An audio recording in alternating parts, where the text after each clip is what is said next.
Theodore Roosevelt became President of the United States in 1901. He firmly believed in expanding American power in the world. To do this, he wanted a strong Navy, and he wanted a way for the Navy to sail quickly between the Atlantic and Pacific Oceans. Roosevelt decided to build that waterway. I'm Morris Joyce. Today, Richard Rail and I tell the story of the Panama Canal.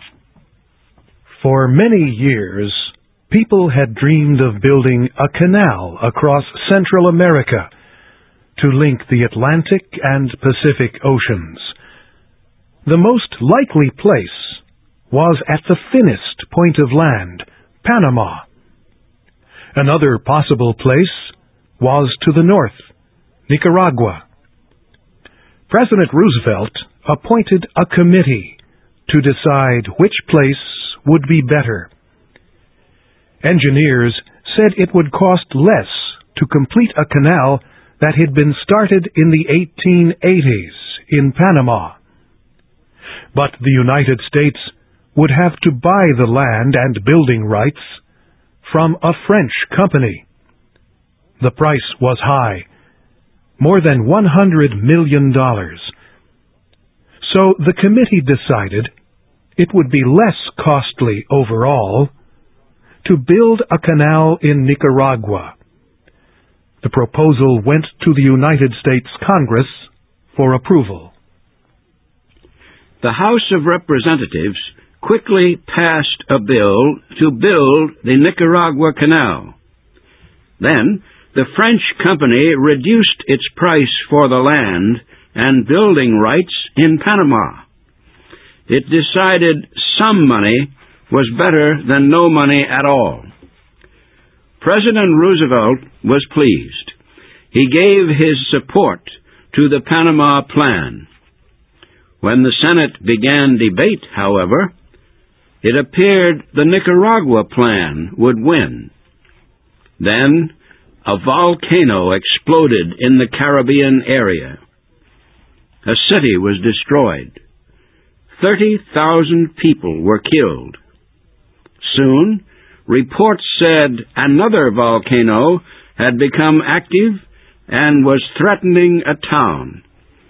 The volcano was in Nicaragua.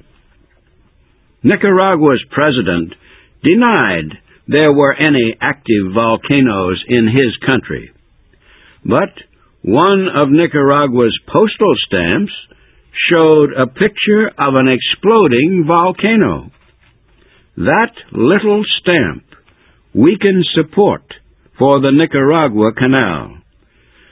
The Senate passed a bill for a Panama Canal instead. The House of Representatives changed its earlier decision. It approved the Senate bill. At that time, Panama was a state of Colombia. Canal negotiations between America and Colombia did not go smoothly. After 9 months, the United States threatened to end the talks and begin negotiations with Nicaragua. The threat worked.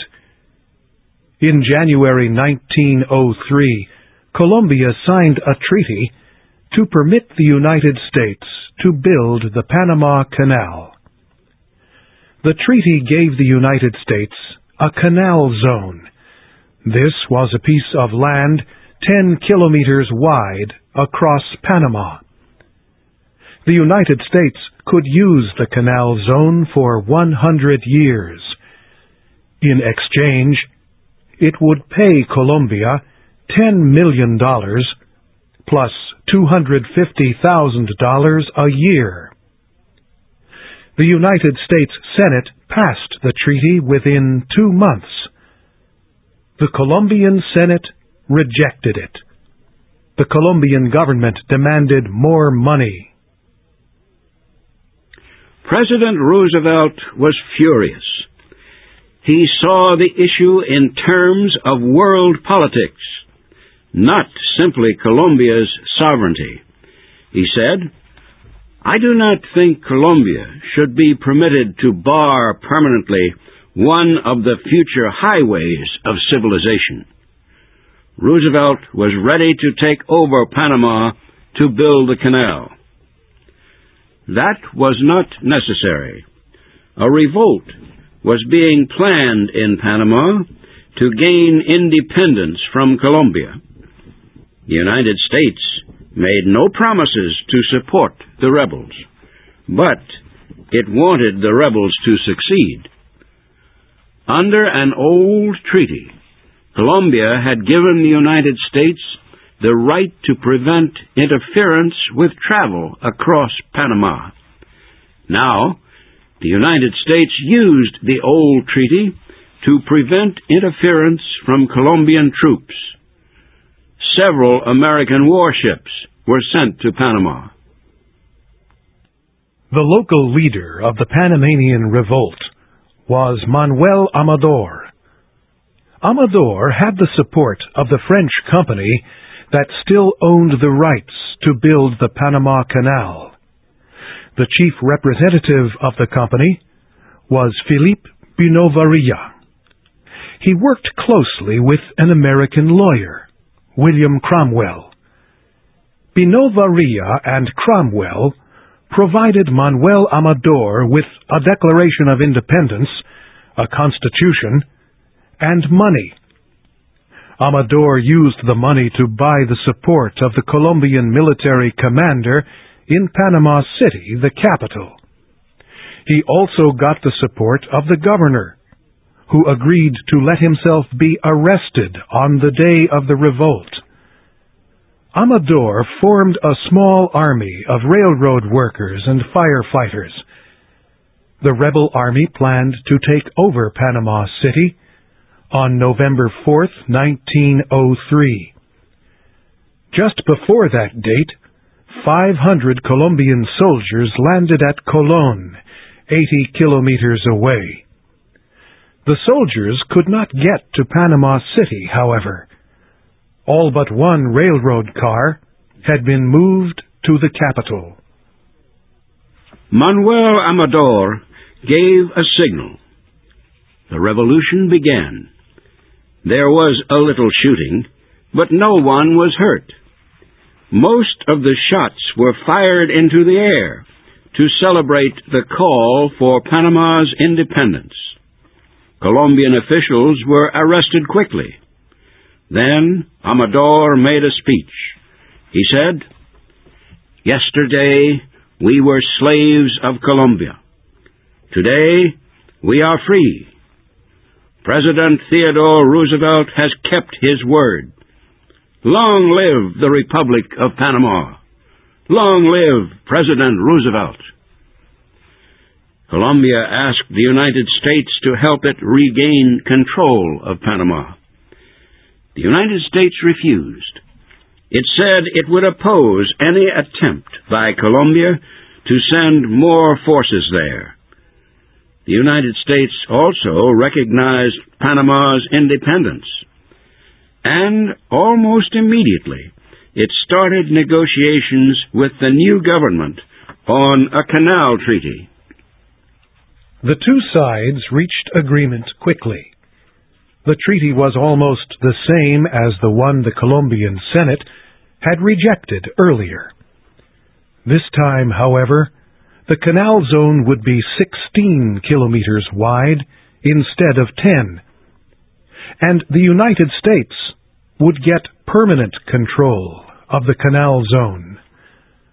The treaty was signed on November 18th, 1903. That was just 15 days after Panama declared its independence. Colombia protested.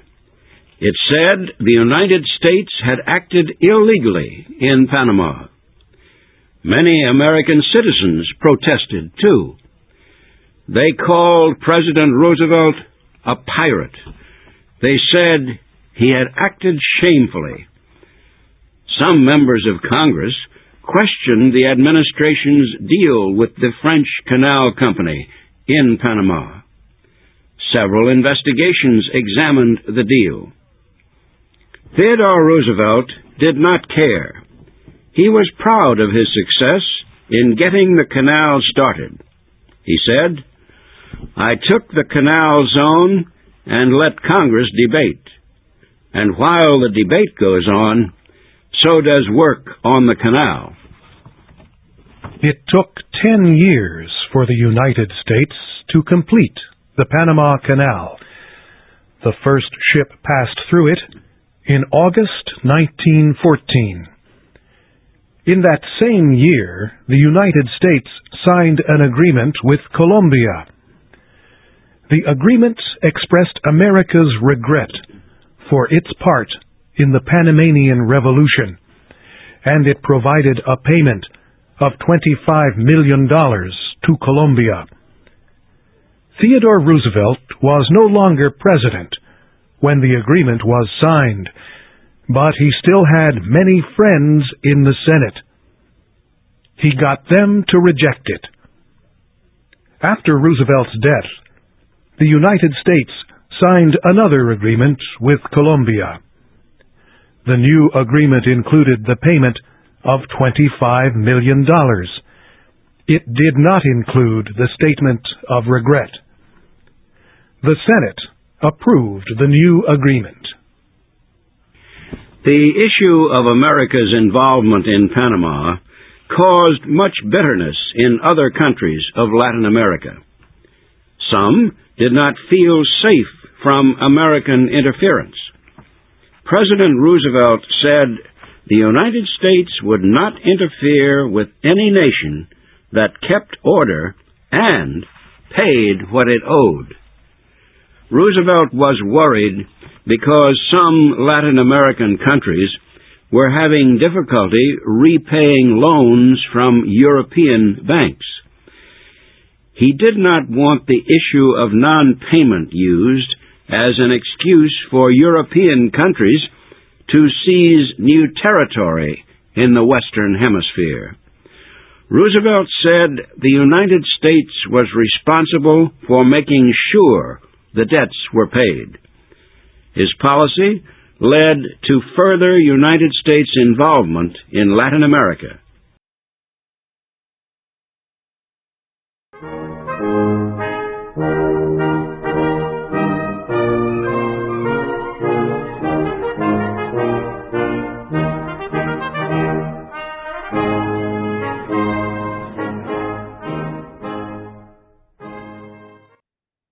Thank you for watching. Can you do me a favor? Please leave a comment in the comment section below. That would really help. Thank you, and see you again soon.